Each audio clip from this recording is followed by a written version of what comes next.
welcome in on a Saturday, April 10th, to Tricks of the Trade with John Allen. I'm Brad McCoy, the real McCoy, filling in for Jimmy Duke this morning.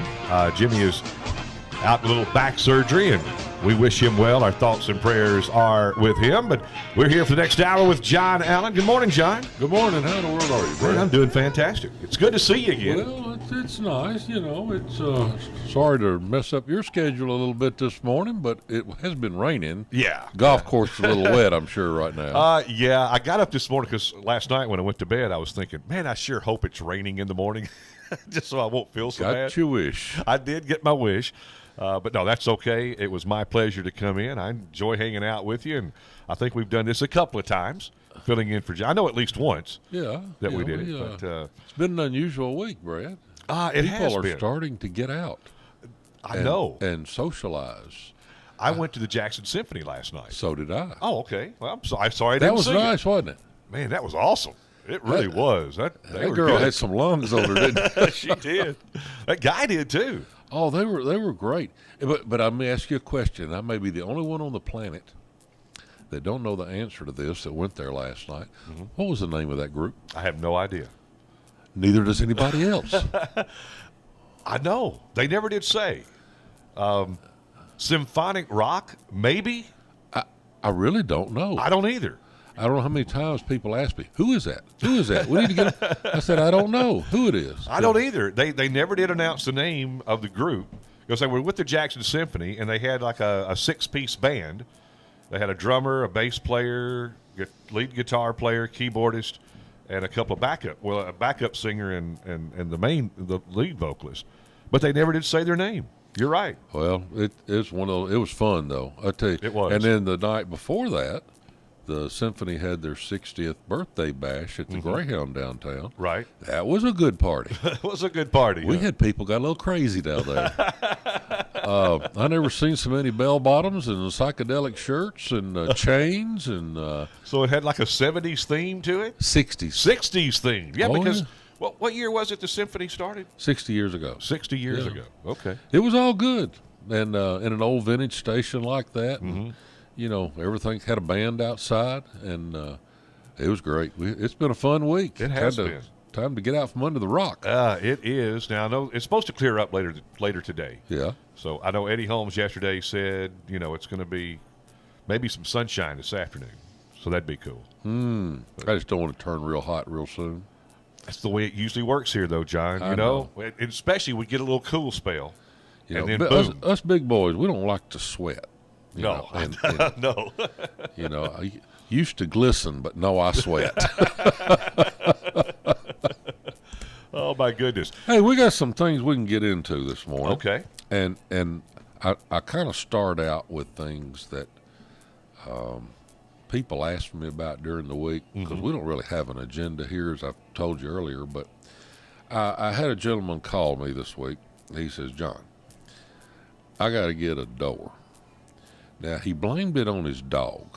He's got a big dog. Okay. And he says, my dog ate up the door. I didn't quite understand that until I saw it. And the dog ate the door up. And the dog was throwing such a fit. It somehow, I don't know how, but the dog locked himself into the room. Okay. Now, I don't know how this happened. I just don't know. But anyway, the guy ended up breaking in to the room where the dog was. It was a huge German Shepherd. He wasn't happy. Oh. He had a spot about the size of my head dug out of a hollow core door and was wanting to get out of it.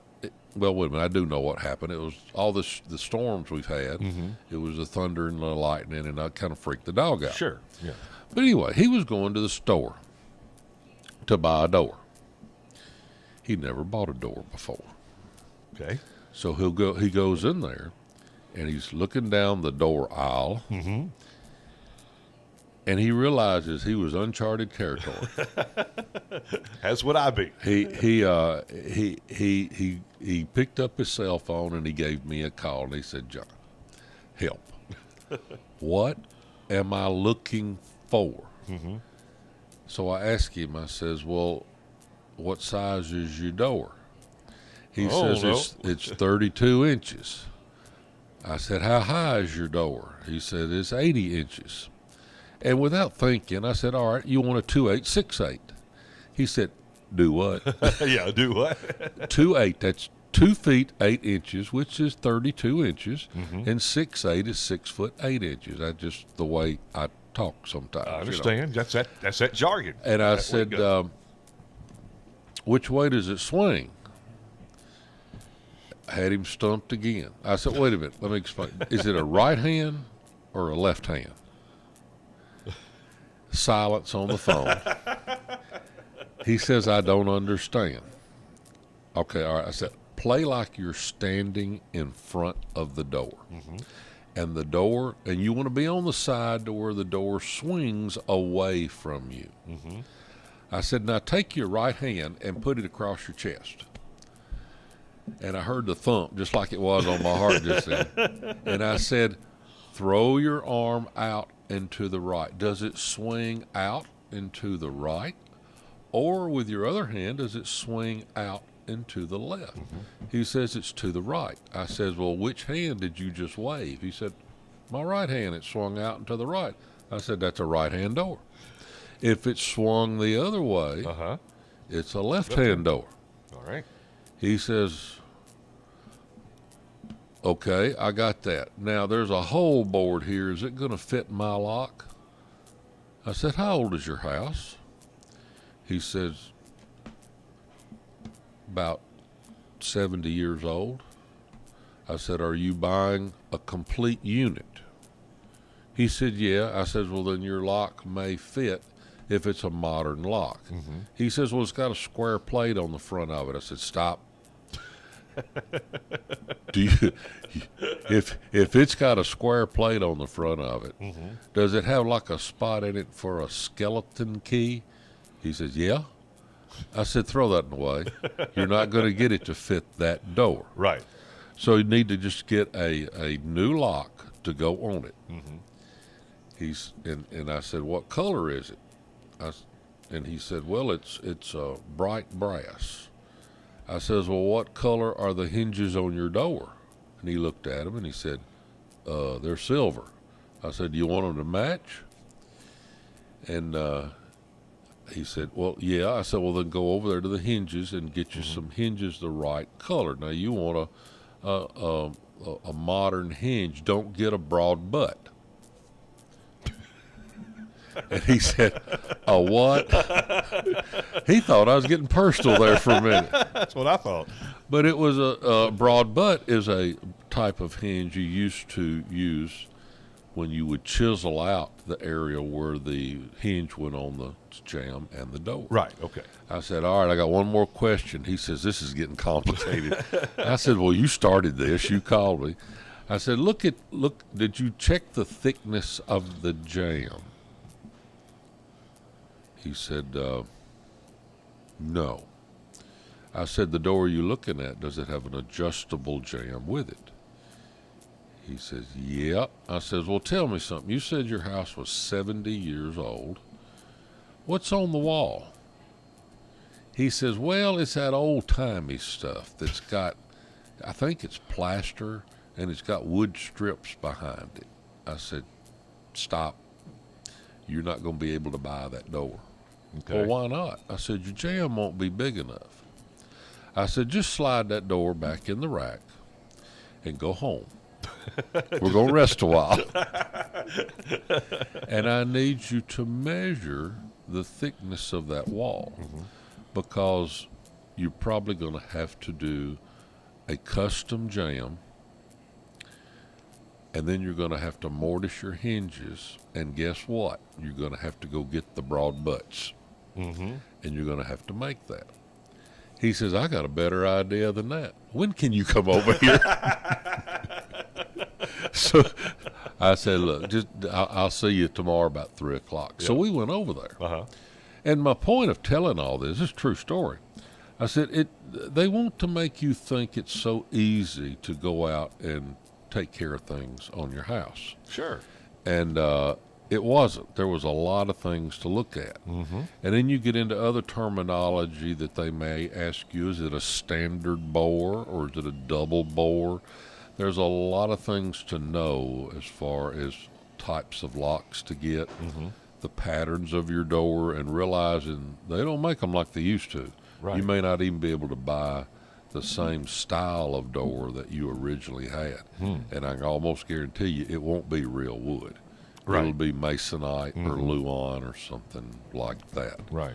So if you're going outdoor shopping, there's a lot of information you're going to need, and you might want to do a lot of measuring to do that. Make sure you know the size of the door, the thickness of the jamb, which way it swings, and even better yet, take a picture of it, and you might get lucky and find somebody at the store that knows a little bit about them. It's really ironic, John, that you're even bringing this subject up, because my wife is wanting to replace our front door. Oh, that's a whole new can of worms. So you have given me some information that tells me that I don't need to do this myself. I need to call John Allen to come do it. Well, either that or let's talk beforehand. Okay. And I'll make you look real smart to your wife. Wow, that's a big job. You sure? Yeah, because, the world has changed. Used to, when you replaced a door, and you really opened up a can of worms when you said front door, because you got to deal with thresholds, and you got to deal with accessory items on there that, maybe you got a door knocker or a peephole, or right. What kind of door knobs do you have? Are they lever, lamb's tongue, or types of entry sets you put on? Right. It could get quite complicated. Yeah, it sounds like it. But yeah, I was just going to go buy a door. You can't just do that anymore. But anyway, now here's something that always trips people up. You'll see on the side of the door RH or LH. Now that's right hand or left hand. All right. Now you're going to buy a storm door. Did you know that that's totally the opposite?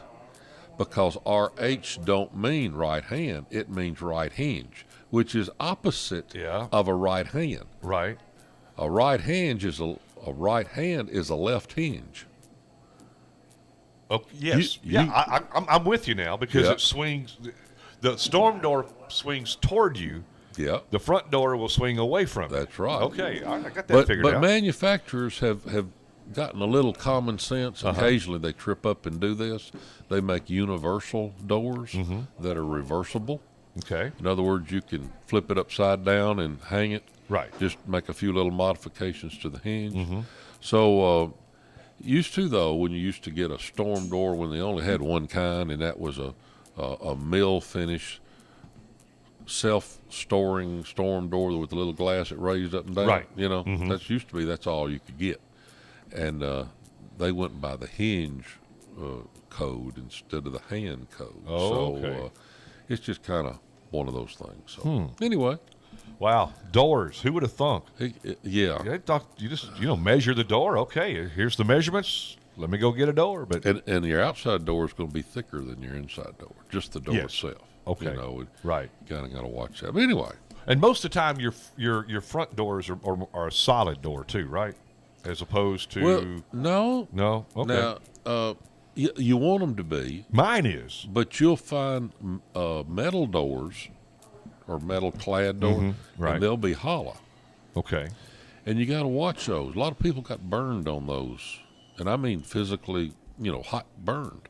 You put a metal door, a door that they made back in the 70s and 80s, and you put it on the front door. Okay. And then you put a storm door on top of it. Right. The heat would get so hot between that storm door and that metal front door that little young'uns could burn their fingers on the inside of the door, leaning up against it, because it was a non-insulated door. Okay. Now, it's hard to find those nowadays, and you don't want one if you found one. Right. But always get an insulated door, and you won't have that to worry about. It's 8:15. This is Tricks of the Trade with John Allen. Hey, you can get in on the conversation. If you have a question for John, you can give us a call at 731-891-6161, 731-891-6161. And the Victory Honda text line is available for you, too, at 731-410-7560, 731-410-7560. We'll take a quick break and be back with more Tricks of the Trade with John Allen right here on the voice of West Tennessee, 93.1. The views and opinions expressed on this show are those of the host, guests, and callers, and not necessarily those of management, ownership, or advertisers. Hey, West Tennessee, what are you gonna do for physical therapy? You know it's up to you. You've got a choice, it's so easy to see. The best is PQC PT. We're gonna help you get back to living life. It's so easy to see. The best is PQC PT. Nothing can keep you from living life like back pain.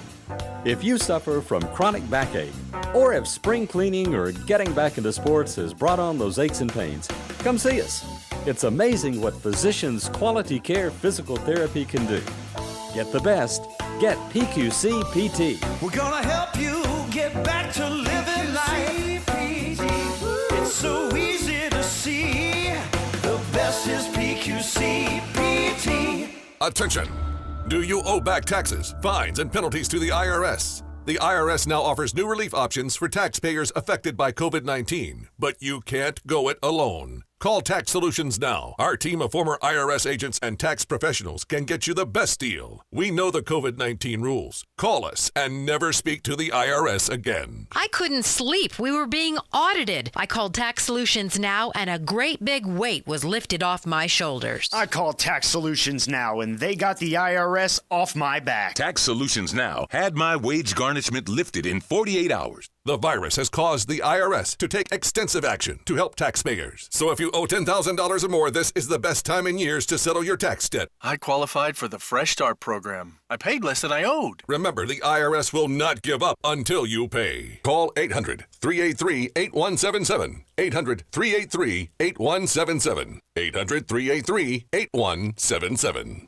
Aeneas Internet and Telephone has been West Tennessee's reliable internet and technology partner. Aeneas has helped build countless business success stories with its technology expertise and service ethic. You're aware that Aeneas is a leader in broadband internet, local telephone, office telephone phone systems, and cloud-based storage services. But are you aware that Aeneas can also manage and protect your local office computer network? Outsource your IT business network troubles to Aeneas. Forget about computer outages, hardware failures, idle employees, and unhappy customers. Wildly expensive computer consultants will be a thing of the past. When you hire Aeneas Internet and Telephone to manage your company's computer network, you gain a trusted partner that is accountable to you. With Aeneas Internet and Telephone, you have one responsible partner. No finger pointing and no surprise expenses. Partner with the best and let Aeneas Internet and Telephone keep your business computer network running smoothly. Save money and call Aeneas Internet and Telephone at 554-9200. Visit us online at aeneas.com.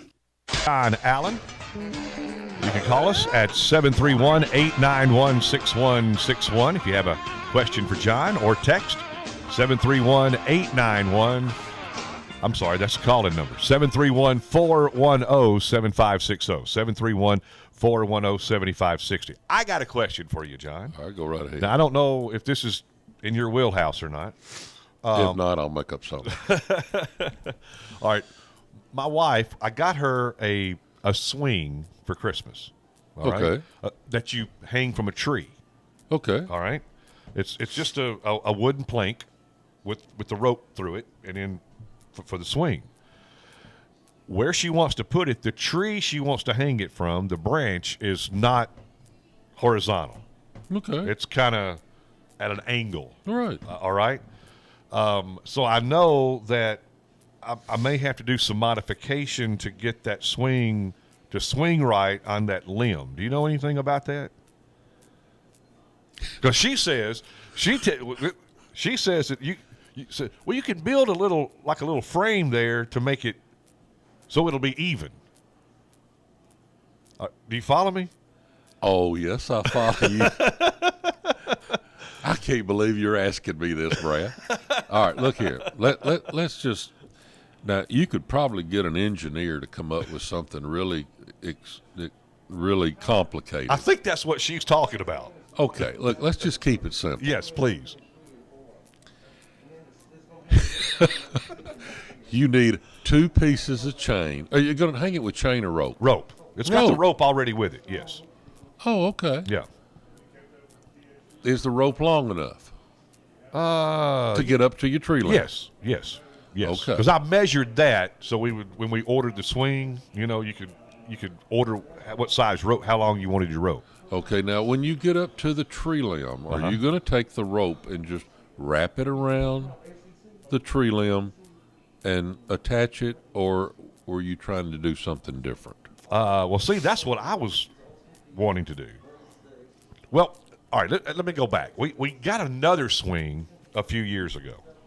Have you seen these round swings? You know, where where you sit, it's round. It was for my grandson. Yeah, it was a swing for him. All right, it came with the nylon straps that we did. Had a guy come over, went up and put that on there, but it because of the angle that it wouldn't swing right. It would swing off to the right. It wouldn't swing right, is what I'm saying. I got you. All right. So I took that down, and then she ordered this other one. And I'm knowing if I do this one the same way, it's not gonna swing properly. So that's why I was wondering if there was. I'm sorry, I shouldn't have asked you this. if I were in your predicament right now, in a predicament, which we actually, this is going to take some scientific prognostication here. There's no doubt about it. Okay. But all right, have you got an old water hose around the house? I do. All right, can you cut it up? I mean, is it like worth nothing to you? Yeah, I got one. Yeah, I got one in the basement. I can do that too. I don't know what size rope you have, but assuming the rope is small enough that it will go through the garden hose? It will not. It will not? No, okay. It's probably, I don't know. Scratch that idea. Okay. Yeah. All right. It's pretty thick rope. All right.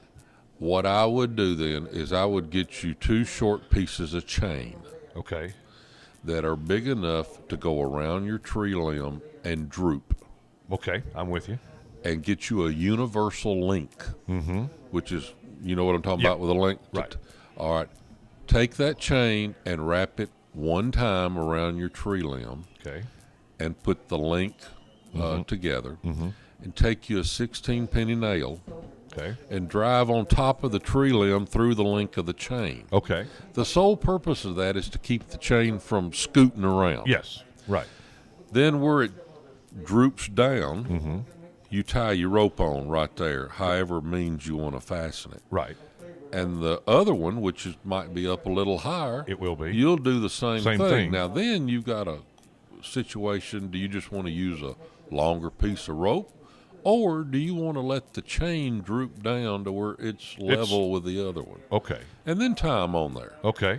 Now, I'm not sure I know what kind of rope you have, but if you'll get the proper devices to attach it or loop it around that chain, you'll be okay. Okay, I'm with you. The main thing with your situation is you don't want the chain to slip, and the fact that it's not swinging back and forth, it won't be gnawing into your tree limb. Gotcha. Yeah.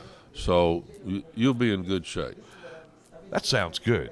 I mean, really, that's because I've been trying to figure this thing out, and it'll work. Okay. All right. Well, thank you. Yeah. Now she'll be glad to know that. I'm gonna take a minute and talk about one of our sponsors this morning. All right, we can do that. Or do you have something over here? I've got a phone call. Let's take a phone call. All right, and I also want to remind everyone that you can watch right here live at y'all.com. Yeah. John Rawl is here, Kobe's here, and producing and directing today. So y'all.com, you can go. It'll be archived there. So if you want to go back later and watch the show, you can do that. But let's go to the phone line right now at 731-891-6161. Good morning. You're on the air with John Allen and Tricks of the Trade. Good morning. Good morning. How are you? I'm doing excellent. For years, I did steel fabrication. We built a lot of just custom machinery for different companies. I had a young guy working with me, and he always says, I know this is going to be a dumb question. And I told him, I said, there's not a such thing as a dumb question. If you don't know, you don't know. Exactly. But on the other hand, if you cannot go to the store and buy a length of rope, go to John Allen and say, hey, can you cut me a piece of tree to 2 by 6? About 2.5, 3 foot long, and bore me a couple of holes through it. And now then, you take that rope, you take that rope and you sling it over that tree. You tie a knot in it where it won't slip. Now you got a hoop on it. Better words, a loop. And you throw that over there, cinch that rope up, cinch the other rope up. Do you know how to tie a hangman's noose? Yep. A hangman's noose is the best knot you'll ever tie for a fishing lure because they're real strong. It is. But you can take that hangman's noose, and as you tie it, you can cinch it up or down to adjust your height. You're exactly right. It's so simple. I can't believe a grown man would order a board and 2 ropes from the store. Well, you got a point there, but I wasn't going to bring that up. Well, to clarify. Hey, I love you. To clarify, I didn't order it. My wife did. They always blame the wife. Oh, well, that was a good idea. There's nothing wrong with that. Now, that's a good idea. She did the right thing. Yes. Hey, I'm going to hang up and let other people call. All right. Hey, thank you. Oh, boy. All right. Thanks a lot. It's either the wife or the dog. They get blamed for everything. Exactly right. That's right. That's it. Well, the wife always blames the husband. Yeah. It just works that way. 8:27, you got a word from one of our sponsors. Yeah, this time of year, everybody's fixing everything up. Mm-hmm. And we've got 2 good sponsors on this show. And the first one I want to talk about is Economy Siding. Mm-hmm. And Stormy and his crew, if you need something done on the outside and you want it to really look nice, you want to make your house kind of weather resistant on the outside and not have to do all this maintenance, you might want to consider vinyl and siding and trim, and especially some of these nice windows they got out now. They have really improved replacement windows, and they put in the best. You can get all different sizes and styles and qualities of windows, and I'm not one of these that one size fits all on anything. So ask the questions, and if you don't ask them, they'll explain it to you to tell you the difference between one window and another one. So I highly recommend folks to give Stormy a call, let him come out, show you different grades of windows. They professionally install them. They professionally trim them on the outside to where they look like they grew there. And you'll have a maintenance-free home really quick. So I'd give them a call for that, for gutters, siding, I don't want to have to paint trim anymore. I like to cover it in the metal, and they do a good job in that. So give them a call and let them come out and make your house a little special. All right. Appreciate them very much. You can call what is the phone number? I don't know. 891-6161. I'm not used to being here on a Saturday morning. 891-6161. That is the call-in number, 731-891-6161. The Victory Honda text line, 731-410-7560. Now, all right, we're kind of into stormy weather season. We had some stuff come through last night. A week or so ago, we had some high winds and some things like that. What are some things like the morning after that maybe some homeowners would need to go and maybe just do a walk around the house and check out after a storm? Well, actually, I just did that, Brad. I got out this morning and holding my coffee cup looking around because we got some winds last night. Yeah. First thing I got to do is get my tractor out, put my trailer on, and go around picking up limbs that have fallen out. Right. And a lot of folks have trees close to their home. You might want to take a look and see if anything has fallen on the roof. And people don't think too much about a little limb hitting the roof, but you'd be surprised with this thin decking that people have that's only like a half-inch thick. A tree limb just an inch in diameter, if it hits your roof just right, it'll knock a hole in it. So you want to look for obvious damage. any signs of leakage. See if anything's caught up in your gutter. And, just kind of look around to see what's obvious. And that's what I did this morning, and I got 2 or 3 hours of pickup work when I get off today. So yeah, I know how you feel because I've got I counted one time. I have over 80 trees on my lot. Yeah. Now the majority of those are pine trees too. Ooh. Yeah. Ooh. That's I know. Yes. Oh well. I hate them. Well, I do. Only thing good about a pine tree is the needles from it. I like raking those up. Makes pretty good mulch around that. But other than that, I just soon cut the pine trees down because otherwise they're going to land on your house one day or another. Oh, yes. They're just soft woods. And pine. Used to, pine wasn't so bad. It was, you could get heart pine, but I don't know what it is about these mills now. They feed them these vitamins to make them grow faster. And trees are not as strong as they used to be. And I don't really know what they do to do that. Maybe somebody could tell me by calling in or sending me a text or something. But wood is not the way wood used to be. All right. I never would have thought about that. It's not. I've got wood in my home that was built in 1959. And it literally will throw sparks if you try to cut it. I mean, that is some hard wood. And you go out today and you buy a 2x4, you can just about twist it in two with your hand. Right. And it'll have bark on it and knots and probably be as crooked as a dog's hind leg, and it's just hard to get good wood nowadays. All right, we got another phone call coming in. We'll go there right now. Good morning. You're up with John Allen and Tricks of the Trade. Good morning. Good morning. I'm not going to poke fun at your swing no more. Okay, thank you very much. You're talking about lumber. There's the company I work for. Several of the people that the owners, they all out of the sawmill business, and we was looking at some lumber, and the rings on it were real wide. He said that is loblolly pine. Yep. Originally, loblolly pine was supposed to be for just paper production, pulpwood. Yep. Now they're taking loblolly pine and making lumber out of it, and it was never thought of as lumber because it's so soft. You know where loblolly pine started?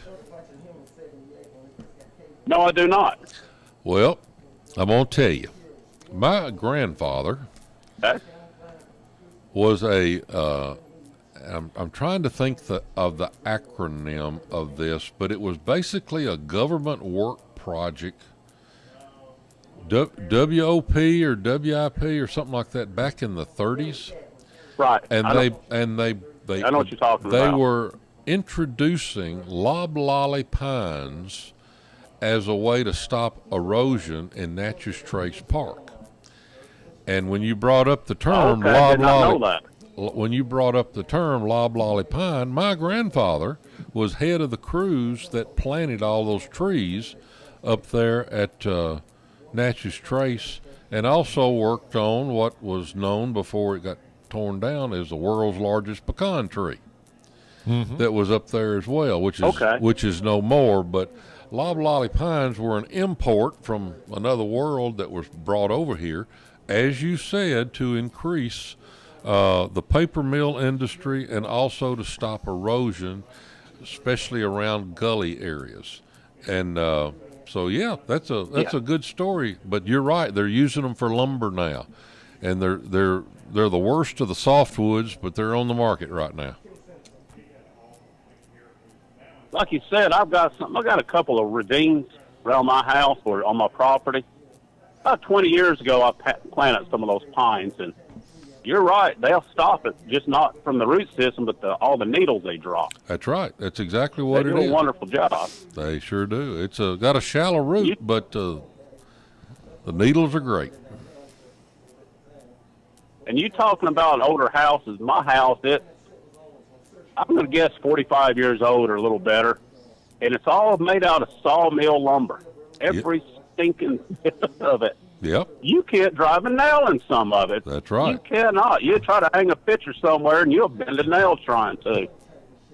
You will do that. I'm going to let you go and let somebody else call in. That's all right. Thanks for calling this morning. Lines are open. What's that number again, Brad? 731-891-6161. 891-6161. We've been a little light on Texas here the last week or two. I wonder what happened there. We used to just get covered up with those things. We're going. What's that text number? It's 731-410-7560. 731-410-7560. Okay. All right. Well, anyway. Yeah. In the meantime, we'll see what else we can get into. I made a mistake the other day. I sat down and tried to talk to a young person.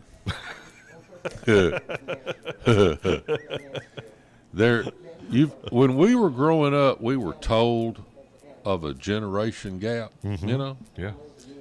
We have a generation ravine right now. There's no gap anymore, but he started talking to me. He was planning an addition on his home. And I said, okay, I can help you with that. He says, well, there's a few features I want in my home that I want to make sure you put in. I said, okay. He said, I want a bunch of smart receptacles. Smart receptacles. Smart receptacles. I've heard that term before. Yeah. I tried one time with my Alexa. She got cussed at. That was rather difficult for me. But anyway, we got our terminology right, and we're putting smart receptacles to where he can remotely turn things off and on. Right.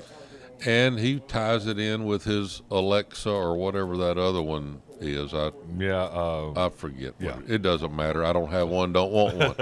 I got enough things that tell me what to do at my house. But anyway, the thing that stumped me, and I didn't argue with him because he was right and I was wrong. Yes, I admitted that. But it's just something I never thought that I'd have to deal with. I was told, and he sat there with the research, this guy had Googled everything, with the research material to tell me that I had to put in a charging station in his garage. Okay. I said, what? And he said, yes. He says, within 10 years, that's not long, Brad, 10 years, half of the cars in America are going to be electric. I said, mine won't. It's as simple as that. Mine won't. He says, well, mine will. And I got to checking on that myself, and he's right. When you're building new homes now, you got to plan for this new technology for the future and put in these charging stations in your home and provide the electrical apparatus to plug your car in. And we're not talking just an extension cord. Right. Yeah, you got to have that special little plug that sticks in your car. I don't know that I'll ever get used to that. Well, it's the world we live in now, John. I know, and I'm getting older, and it might be time to check out or go to a rural area, you know. Yeah. But you're right. Those are some things that maybe some people don't think about, because I've heard the same thing. Chase Channel out at Victory Honda, he said the exact same thing. He said in 10 years, he said the majority of vehicles are going to be electric. Honda, as a matter of fact, and their plans are, I don't know if he said 10 years or 15, somewhere in that range, their plans is all electric. All electric. Cars are getting just a little too difficult for me. I'm still tripped up over that little button you got to push to keep your car from stopping at the stoplight, where the motor wants to cut off all the time and then restart. Right. Drives me nuts. I can't stand that. But anyway, that's just the way it is. What else we got to get into this morning? We got to take a break or something? Yep, 8:40. Let's go on and take a break and come back again. You can get in on the conversation if you have a question. For John Allen, 731-891-6161, 731-891-6161. The Victory Honda text line, 731-410-7560, 731-410-7560. Again, we are live at y'all.com, y'all.com. We'll be back right after this. H&R Block has many options to make filing your taxes easy. Our tax pros can help you get your max refund with or without the office visit. Drop in, drop off, or a tax pro can even do your taxes virtually. Send some pics from your phone without leaving home. Just another way Block has your back. All tax situations are different. Not everyone gets a refund. H&R Block with 6 locations in West Tennessee: Dyersburg, Ripley, Humboldt, Martin, South Fulton, and Union City. Call 731-285-0749. Jody Parrish, the Coach Approach Realtor, just had her best year ever in 2020, selling $21 million worth of real estate. Jody Parrish was recently recognized as the number 7 top producer for RE/MAX in the entire state of Tennessee. Let Jody Parrish make her success in selling homes your success in selling your home. Hi, this is Jody Parrish. I'm a former teacher and coach and highly motivated to sell your house. Give me a call on my cell, 343-2121. RE/MAX Realty Source, 200 Stonebridge Boulevard, 668-7500. During these difficult times, we understand how important it is to stay healthy and safe. With so many of us confined to our homes and not being able to work, we feel the financial burden more than ever. Many folks lost their jobs and businesses. Others were furloughed, and some are working from home at reduced pay. Keeping up with your bills is not easy under these circumstances. If you have credit card debt and cannot keep up with your monthly payments, we at Debt Fix Pros are here to help. Give us a call to see how we can reduce your interest rates and lower your monthly payments. Protect your credit and let us help you find a solution that fits your needs. We, your friends at Debt Fix Pros, are here to help. Let us take care of your credit card debt so you can focus on what is really important. Call for a free phone consultation at 1-800-683-9577. 1-800-683-9577. Representatives are standing by to assist you. 1-800-683-9577. 1-800-683-9577. I don't feel like I'm 23 anymore. Lack of energy during the day, difficulty sleeping, reduced mental focus and memory, weight gain, including belly fats, reduced sexual desire, and performance. Studies show after the age of 30, most people produce 3 to 10% less hormones each year, and I felt it. I decided to do something about it. But I didn't want 152 shots of synthetic testosterone per year. What I discovered is changing my life. All testosterone replacement is not the same. Hormone pellets contain the same chemical structure as your body's natural hormones. They're placed under the skin and release bioidentical testosterone consistently to the bloodstream and last up to 6 months. Same thing with estrogen for females. I feel great. I don't want youth wasted on the young. I want it wasted on me. Feeling better for you can start with a simple phone call. Dr. Shannon Bone at Advanced Rehab and Medical. It's 731-503-4277. It's 503-4277. Call today. 731-503-4277. You'll be glad you did.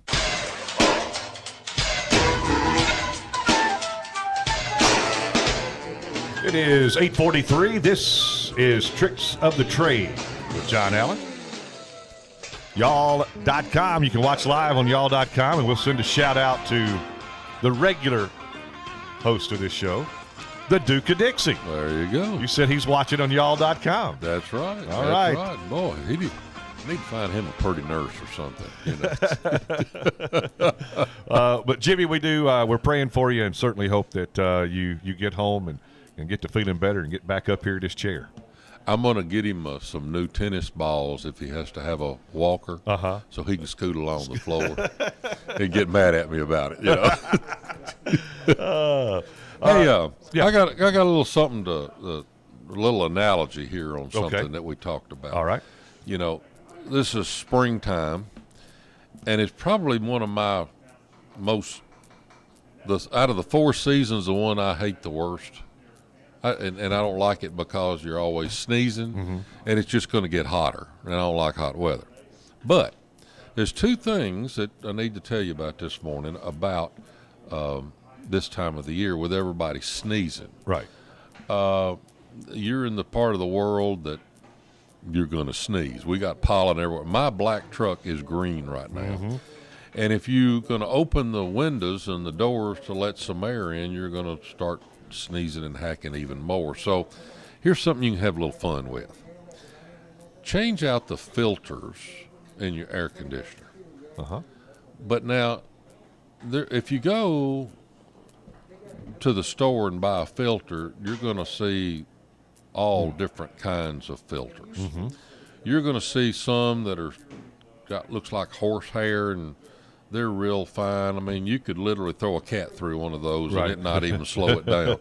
It's not going to help you if you got allergies. And then they got some that are so thick, it could actually burn your motor out on your central unit because it can't move enough air. Gotcha. But they do make some of these filters now that are good for allergies, and it filters out all the little epizooties that get in the air and mess people up. So go to the store and ask them what the MERV ratings are on those filters. The MERV. MERV, M-E-R-V. Okay. Now, they're going to give you one of those looks like a deer in the headlight because that's just something people don't realize. Right. But filters are actually rated by MERVs, and it's a digital scale from 1 to 16. Okay. Higher the number, the better the filter, but it also restricts airflow more. Right. You know, your little horsehair filters are like a 3 or a 4. If you don't have a filter in, that would be a 0. But if you want a good filter, look for one or ask for one, if they know what you're talking about, that is, that has anywhere from a 8 to 10 rating on it. That's generally a pretty good filter. So about midway. Yeah. Yeah. But tell the clerk that's there that is supposed to know these things. Yeah. Supposed to know is the key phrase. Say, I want a filter with a MERV rating of 10 on it. Just see what happens. Better set out. It'll be a while. But I'll be right back with the manager. That's right. That's right. Tell him that's what you want. Now, the other little thing I want to tell you about this time of the year, if you are driving our roads, it's pothole city around here. You know, it's everywhere you go, the roads are tore up. So you have to ask yourself why. And the reason is, you know, it got real cold for several days, and all of this rain and the snow we had, it melted and got down under this asphalt and froze. And when it freezes, it lifts up the asphalt and then it cracks. So it's become unattached to the pavement, and it's just little chunks on the ground. And then when your cars run over it, it breaks it up and it wallers out. Next thing you know, you're going to lose your Volkswagen falling into one. Okay. So the reason I'm even bringing that up and talking about home improvement is that's why footings under a house or on a slab are so important. You want to get below that freeze line, that frost line. That's why footings are so important. And you'll see people with sidewalks and outbuildings where the slab will just pick up out of the ground and then crack in two.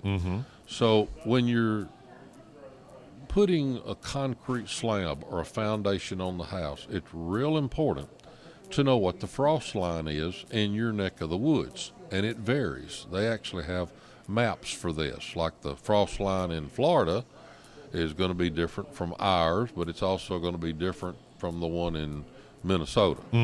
Around here, we deal with about 13, 14 inches. Okay. So you want the bottom of your footing to be below that. That way, if we ever get into a cold spell around here, you won't have your slab heaving. Gotcha. And next thing you know, you're stumping your toe on your sidewalk outside. Now, sometimes on sidewalks, they'll tell you, well, just get the vegetation off the top. Now, that doesn't mean cut the grass. That means scrape it off and get down to the hard pan or the clay. Right.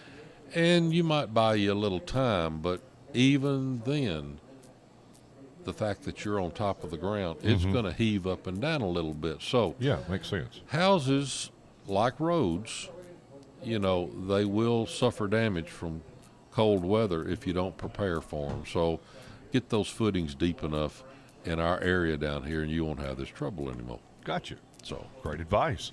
Got a couple of things here from the Victor Honda text line. All right. This listener says, my electric window has been out of order for 2 months, but if I had the old handle, I could probably get it down. Exactly right. He misses the roll-down handle. We used to save from thread.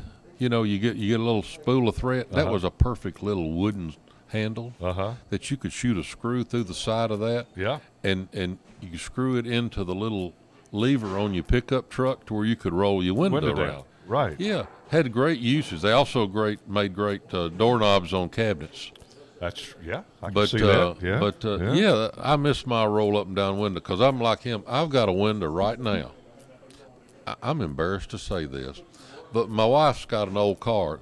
It's electric windows, and we were in another state, and all of a sudden the window went down and it wouldn't come back up. That's a problem. And I could not get the window up without having to pull the panel. Right.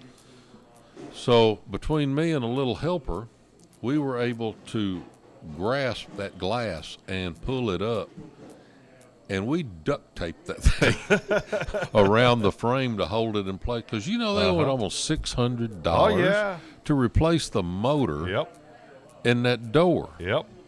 Ridiculous. Yep. Or if I just had that crank or Granny's spool from a thread, we could fix that thing right away. Wouldn't have to worry about it. Anyway, I had that same issue with a previous car as well. This listener says, what's going on with Jimmy Duke? Haven't heard. Jimmy had a little back surgery, you know, and got it fixed. Right. And he's recuperating. He's just kind of laying around, living a good life right now, and we hope to get him back in commission real soon. And he'll be able to walk a straight line before it's over with. I hope so. That's right. That's exactly right. All right. We just got a few minutes left in the program. It's 8:52. If you want to call, you can. 731-891-6161, 891-6161. And the Victor Honda text line, 731-410-7560. You asked earlier in the show.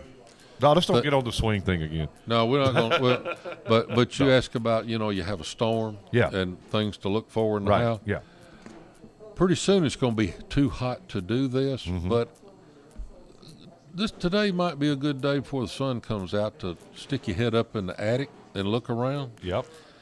And I was in an attic yesterday, and they had had a new roof put on, and this guy put in ridge vents. Okay. On the top of the house. Know what I'm talking about? Yeah. And he said my attic's still hot, and it hadn't even got hot outside yet. So I walked up the top of the steps, and I looked up, and I said, you put ridge vents in, didn't you? He said, yeah. I said, well, they can't get air. Right. And he said, what do you mean? I said, well, look up there at your ridge. You're supposed to leave a 2-inch gap in the decking on each side of your ridge board. Do you see a gap? He said, no. I said, they forgot to do that.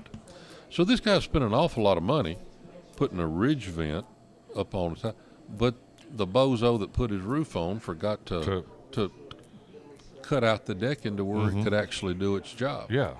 And ridge vents, which they say are pretty common, I personally don't like them. Okay. Because they're subject to causing leaks and hard wind-driven rains. But if you've got a ridge vent and then you've got gable vents or any other type of vents, your ventilation system will not work anyway. Okay. You can actually have too many vents up high, and that air just circulates up at the top. It won't pull the air down low, which it's supposed to, that you're getting from your soffit vents or your overhangs. Of course, in this particular case, this guy couldn't get air from them either because he run his insulation all the way over to hit the decking along the edges, and the house still couldn't breathe. Right. So, a little rule of thumb, if you're going up and looking at the ventilation in your attic, which is very important, the attic's got to breathe, pull your insulation back a little bit from where it goes over the top plate to where you can expose your soffit vents, assuming you have them, and if you don't, you need to get them. But the idea is if you can see daylight, it's breathing in your overhangs. Right.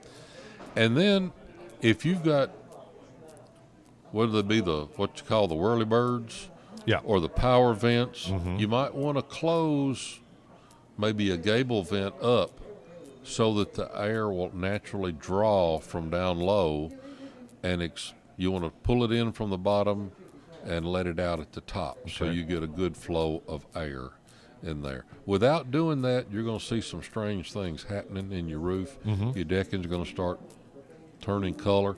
It's going to start sweating a little bit, a little premature rotting. So ventilation is key, and I'm going to bring a few items up in the next coming weeks to show you different kinds of vents and things that we can talk about that people can identify with and not just wonder what a turtle vent is and what soffit vents are and different kinds of things where you can see it for the people that are watching on y'all.com and whatever. We have a couple of texts have come in on the Victor Honda text line. This one says, "Thank you so much for your radio show. I am a fan, female, learning so much." That's good. That's good. She can make her husband look good. And this one says, "Don't you think gable and soffit are adequate?" If they're large enough. Now, there is a mathematical formula to know how many cubic feet of air to move. Right. But gable vents with the right kind of soffit vents are adequate.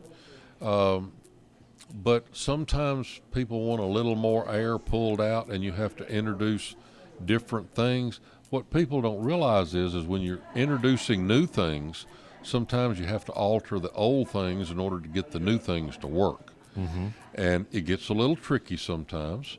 But sometimes new is not always better, and that's the case with the gable vents and the soffit vents. If they're the right size, you don't need any more vents. And all you need is just to fix your screen on the inside of your gable vent to keep the squirrels and the birds out of there, and you'll be all right. I had a problem with a squirrel wanting to get in mine. It actually chewed the vinyl siding. Oh, yeah. Chewed they love through it. that, yeah. They floss with it. They do, is that what they do? They floss, yeah. I finally got some, like, mesh, some metal mesh to put up underneath there so he wouldn't, and it seems to work. He hadn't been up there in a while. But, man, squirrels could do some damage in an attic. Squirrels are kind of adventurous little critters. Yeah, Once they get in, they bring the family. Yeah. And, you know, I've got some squirrel stories that I could fill up a whole show with of sure. crazy things that squirrels do. But I had something happen at the office this week, funniest thing you ever seen. I've got tinted glass on the front of my office, and I heard this scratching sound. And my secretary looked up and said, "John, you need to come see this." And I looked up, and everybody's looked at our front door, and there was a full-grown groundhog up on its hind legs scratching on my window. On the window. Like he was wanting to come in. I didn't let him because he didn't have a mask on. Right. But it was the funniest thing that he was seeing his reflection in that mirror film that I've got on it, but I've never had a groundhog come to my office before. Oh, wow. Maybe he was wanting his burrow remodeled or something. I don't know, but it was just something, the strange things you see. It is. All right, John, we only got about a minute left in the program, so any final words for our listeners out there today? Well, trying to think. Okay. If all else fails, we'll just make something up. I had a funny story. I went into one of my supply houses yesterday, and they were laughing at me. They said, "Have you got this figured out yet?" I said, "What? What are we going to call our male and female fittings? Since with all this crazy gender stuff going on, which is absolutely ridiculous. I hope my politician friends are listening. Boys, y'all got to get on to something important besides this." But I've decided, and the guy behind the counter I was talking to had a great idea. He said, if we can't call them male and females anymore, we'll just call them innies and outies. And I said, okay, we'll do that. Innies and outies. And we can't put them in the same drawer or we'll get thingamajigs and doohickeys. We're going to go with that story, and I'll just close it out at that point. All right. So we'll see everybody next week. He is John Allen. This has been Tricks of the Trade. You can hear it each and every Saturday morning, 8 o'clock, right here on 93.1, the voice of West Tennessee. Hopefully Jimmy Duke will be back in here next Saturday. Have yourself a great week.